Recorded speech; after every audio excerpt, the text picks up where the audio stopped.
Think for a moment about the voice that gave the enigmatic Aaliyah her sound and the songwriter behind the biggest hip-hop anthem of a generation. This is the story of Stephen Garrett, known to the world simply as Static Major. He was the music industry's best-kept secret, a rare talent who didn't need pen or paper to craft platinum hits. He was the silent architect, shaping the core of R&B and hip-hop through groups like Playa and legends like Lil Wayne and Destiny's Child. But while he built empires of sound, a quiet fear ruled his life, the fear of hospitals. It was a fear rooted in deep, early tragedy. And here lies the heartbreaking irony of his final chapter: a man who gave so much life to music, who was a loving family man and father, would have his own life cut short at the devastating age of 33, not by the streets he wrote about, but by the very walls he dreaded. How does a genius who moved the world from the shadows meet a fate so cruelly tied to his deepest childhood wound? Stephen Garrett was born on November 11, 1974, in Louisville, Kentucky. His environment was thick with music, a kind of invisible shield against the turbulence of the world. His father was a musician, and his mother was the choir director at their church, ensuring that music wasn't just a passion but the very air he breathed. By the time he was 3 years old, he was already singing in church, a natural entertainer who made his debut on a local TV station in his hometown. From that moment, his path was set. He wanted to be a singer and an entertainer. Growing up in the neighborhood, Steve, as he was known, was the cool guy, funny and a ladies' man. He had a different rhythm, constantly rapping, singing, and making beats on his desk in class. Though his peers knew him mostly for rapping, he was secretly a gifted singer. In his early teens, he even formed a gospel group with friends, competing against other local groups, which included members who would eventually become his bandmates in the R&B group Playa. But before the fame, a profound silence fell over his world. When he was just 16, tragedy struck. His only sister died from heart failure at the age of 22. She needed a heart and lung transplant, and in his grief and confusion, the young Steve blamed the hospital for her death. He carried that pain, that profound distrust of the medical system, for the rest of his life. It was a fear that became the most tragic premonition. At his sister's funeral, he stood and delivered the raw, emotional power of Boyz II Men's "It's So Hard to Say Goodbye to Yesterday," a moment that spoke to the depth of his loss and his burgeoning vocal gift. The grief hit him hard, causing him trouble in school, leading to him being sent to the Burger King Academy. This program was designed for underprivileged kids who struggled but were deemed talented and artistic. It turned out to be the pivot point in his life. Recognizing his immense talent, the school asked him to sing the national anthem. His performance was so powerful that it earned him a full scholarship to the University of Louisville at just 17 years old. He chose the stage name Static Major because he wanted to bring static to the music industry, adding major to distinguish himself and capture his unique essence. Around 1991, Static, Smokey, and Black formed a group called A Touch of Class. A pivotal concert in Louisville, Kentucky, led them to meet Devanté Swing from Jodeci. Devanté was impressed and promised to sign them. The group lost a member, and Smokey, running into Static at the University of Louisville, successfully recruited him for A Touch of Class. Devanté Swing kept his word, starting his production company Swing Mob Records and signing the group, eventually renaming them to Little Players. They joined the legendary Basement Crew at Devanté's house in New Jersey, eventually moving to Rochester, New York. This crew was a who's who of future superstars: Tweet, Missy Elliott, Genuine, Timbaland, and Magoo. They lived in a crucible of creativity, forced to be original because Devanté forbade them from listening to popular music or the radio. Static's voice and ability immediately stood out to Devanté, who called him the most talented artist he had signed, capable of both rapping and singing. Static would contribute to the production of Jodeci's platinum album, The Show, The After Party, The Hotel.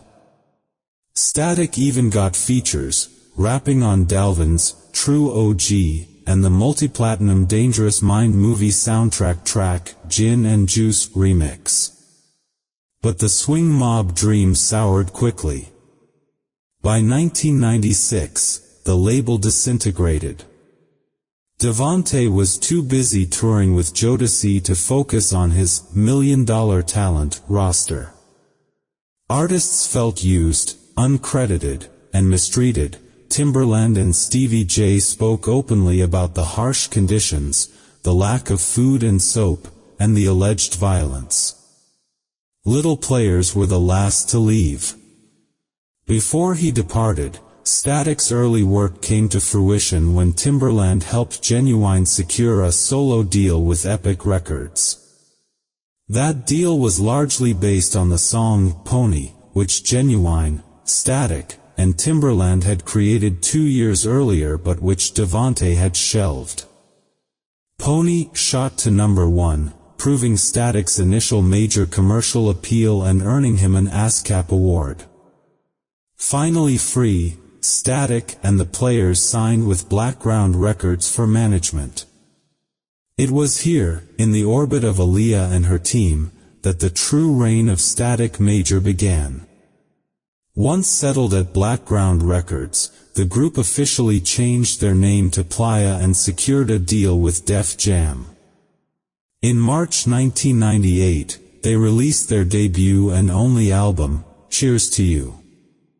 While the album was a commercial disappointment to Def Jam, the single, Cheers to You, was a significant R&B hit, peaking at #3 on the Billboard R&B/Hip-Hop chart and making history as the most requested video on BET at the time. Despite this, disagreements over their image, Playa wanted to maintain a Jodeci-like, thugged-out, R&B style, while Def Jam pushed for traditional suits and ties, led to their next album being shelved. For Static Major, this setback was a pivot, not a failure. Having studied under Devanté Swing, he knew the real money was in songwriting and production, and he preferred the shadows to the spotlight anyway. He was an anomaly in the creative process, famously known as the penless poet. Like legendary rappers Jay-Z, Biggie, and Lil Wayne, Static Major did not write lyrics on paper. He would walk straight into the booth and sing or rap the song right off the top of his brain. This pure, unedited flow was a gift from God, a skill that cemented his reputation as one of the most prolific, Grammy Award-winning songwriters and singers in the industry. The partnership that truly defined his legacy began with Aaliyah. Blackground Records urgently needed a song for the Dr. Dolittle movie soundtrack. With Missy Elliott unavailable, they called Static Major. He and Aaliyah had just one day to complete the track, yet they wrote and finished, Are You That Somebody, in a mere 3 hours. The single was an instant smash, hitting #1 and earning Aaliyah a Grammy nomination for Best Female R&B Vocal Performance. This single established the signature futuristic, sensual, and ethereal Aaliyah sound. Rumors of a romantic relationship between the two swirled, which Static's mother later confirmed, stating they were an item and Aaliyah was crazy about him. They worked in close concert, even as he simultaneously wrote another hit for the same soundtrack, Genuine's Same OLG, which also appeared on Genuine's 100% Genuine album. Static's influence widened like a ripple effect. He penned Genuine's career-defining double platinum hit, So Anxious. He provided backing vocals on Jay-Z's Change the Game.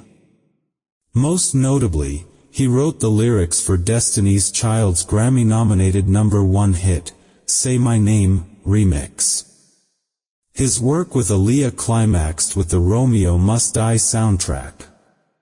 He wrote Try Again, another massive hit that soared to #1 on the Billboard charts and won 2 MTV Video Music Awards, securing Aaliyah another Grammy nomination. He followed this success with the tracks Come Back in One Piece featuring DMX and later became the primary songwriter for Aaliyah's final, self-titled album.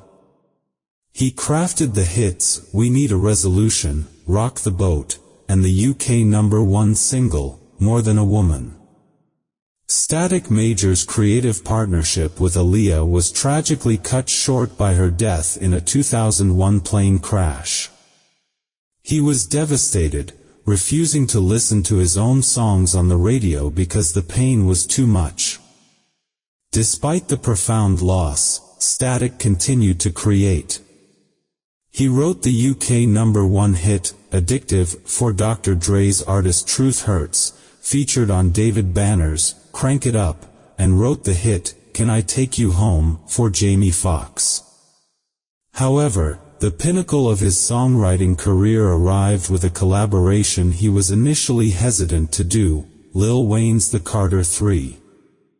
Static was preparing for his own solo album, Supper Time, but Lil Wayne needed a pop hit crossover single.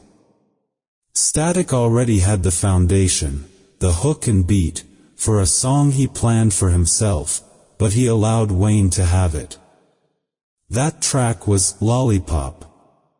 It became Lil Wayne's and Static Major's most successful single, shooting to #1 on the Billboard Hot 100, selling over 9 million copies, and winning a Grammy Award for Best Rap Song. This one song helped propel the Carter 3 to sell over 1 million copies in its first week. Static was finally receiving his deserved recognition, yet he remained grounded. He was not a celebrity, he was a family man. He loved his wife, Devanté, and their children, preferring kung fu movies and wrestling to industry parties. He was a regular guy, loyal to his friends and his Louisville neighborhood. But the quiet, grounded life of this music giant was about to be shattered by a familiar, dark shadow.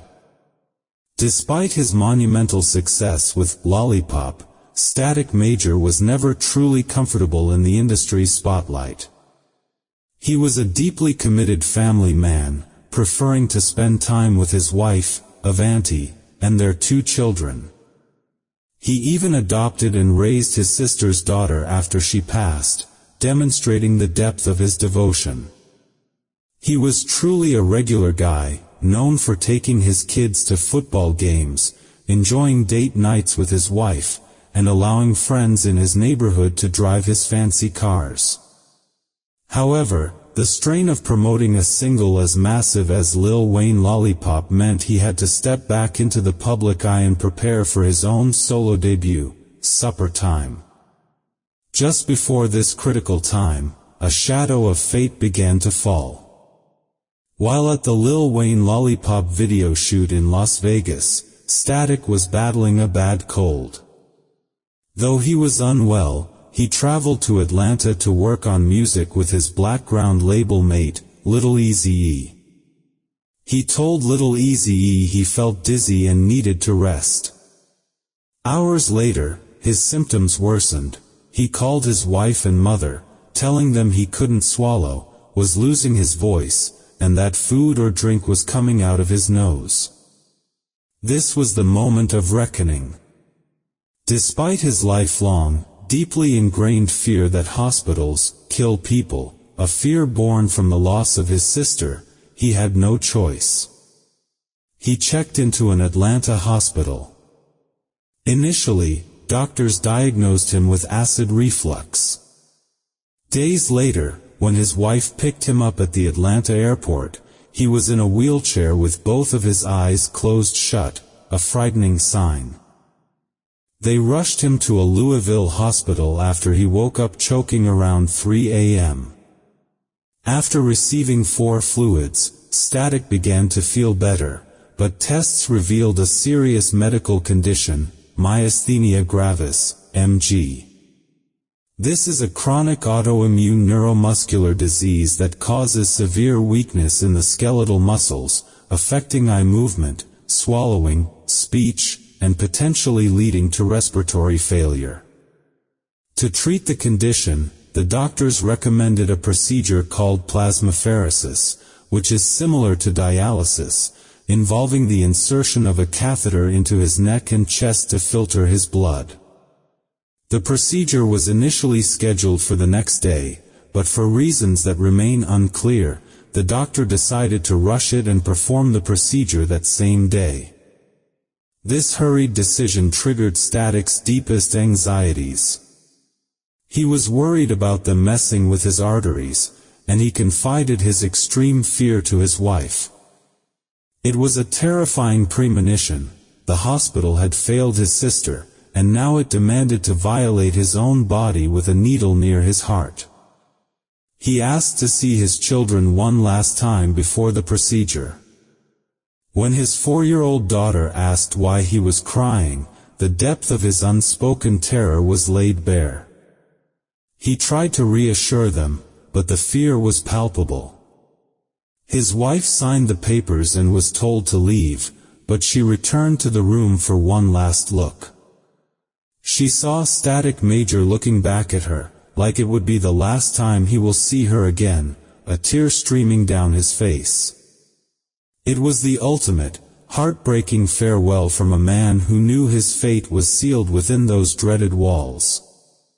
He was about to confront the ghost of his past, and this time, the hospital was taking no prisoners. This tragic moment forever stained the legacy of the Aaliyah Sound he helped create. The tragedy reached its climax the moment the doctor, in a fatal rush, began the plasmapheresis procedure. Instead of using a scope to guide the catheter, a crucial step for safety, the doctor attempted to insert the line into Static's neck blindly, or improperly. This gross negligence led to the puncturing of Static's veins, causing massive internal bleeding. Static Major knew immediately that something was terribly wrong. He was in agonizing pain, far beyond what the procedure should have caused, and he told the nurse, "Yo, this is hurting. Is it supposed to hurt like this? Something's wrong with my organs, I can feel it." But the crisis was exacerbated by a chain of professional failures. The attending doctor left the hospital, having completed the rushed procedure. When the nurse, alarmed by Static's escalating pain, finally called the doctor who had left, she was instructed to simply pull the catheter line out. The removal of the line was the final, fatal act. As the nurse extracted the catheter, Static Major immediately began losing consciousness. Every breath he tried to take caused blood to go into his lungs, leading to a swift respiratory arrest. His mother, who was present, began screaming for help. When his wife, Devanté, rushed back to the hospital, she heard loud grunts coming from the room as doctors worked on him for over an hour and a half. She believed he was fighting for his life, but doctors later admitted that Static was already gone. The aggressive resuscitation efforts were merely a facade to comfort the family and protect themselves. The hospital immediately moved to control the narrative. They told the family that Static died due to medical complications, and claimed there was no need for an autopsy. This lack of transparency and the rush to cover up the truth ignited immediate rumors in the music community and on blogs. Some speculated a brain aneurysm, others suggested an overdose. It took the courage and determination of Static's wife, Devanté, to uncover the truth. She hired a private medical examiner, whose autopsy report definitively stated the cause of death was due to respiratory arrest after the removal of the catheter, and medical complications associated with the catheter placement. The report confirmed Static's dying words. He had complained about the pain and said, something was wrong. Devanté filed a malpractice lawsuit against the hospital and the doctor. In court, the doctor tried to shift the blame, claiming the nurse didn't mention Static's complaints. He asserted that had he known of the pain, he would have returned to the hospital to remove the device himself. While the lawsuit was eventually settled, no amount of money could correct the fact that the man behind the Aaliyah Sound and the massive success of Lil Wayne Lollipop had been killed by the one thing he feared most, the failure of the medical system. The official cause of death was medical complications, but the truth remains a tragedy of carelessness and fear. Stephen Garrett, Static Major, died because the one thing he feared most, the hospital, became the instrument of his fate. He was just 33 years old, a young man with so much more melody left to write, and his passing left a hollow echo in the world of R&B. His mother, who watched both her children die inside hospital walls, bore an unimaginable pain. The lawsuit over the medical malpractice was settled, but as his wife, Devanté, stated, no amount of money could bring her husband back. Yet, the final chapter of Static Major's life is not one of defeat, but of enduring legacy and love. He left behind a deep catalog of music, hundreds of songs that remain unreleased, some say over 1,200, proving his creative fire never truly extinguished. Devanté now manages his music rights through Major Styles Entertainment, ensuring his genius continues to influence artists like Drake, Chris Brown, and Bryson Tiller. She also established the To Save a Life Foundation, a non-profit, turning her immense grief into a mission to help others, a tribute to a man who championed family and responsibility. The true legacy of Static Major is not just the Aaliyah Sound or the success of Lil Wayne Lollipop. It is the quiet dignity of a man who chose his family over fame and whose talent was so pure, it flowed straight from his soul. His story is a poignant reminder that while we often celebrate the stars in the spotlight, the true architects of culture often work in the shadows, their gifts too immense for this world to hold. Some stories end without closure. But dignity doesn't need applause. To anyone who's ever created something beautiful from a place of fear, we see you. If this story reminds you that the greatest battles are often fought in silence, share your thoughts below. We read every comment. If the music of Static Major, from Playa's R&B grooves to the monumental hit, Lollipop, has ever touched your life, subscribe and ring the bell so you don't miss the next deep dive into the lives that shaped our culture. Rest in peace, Static Major.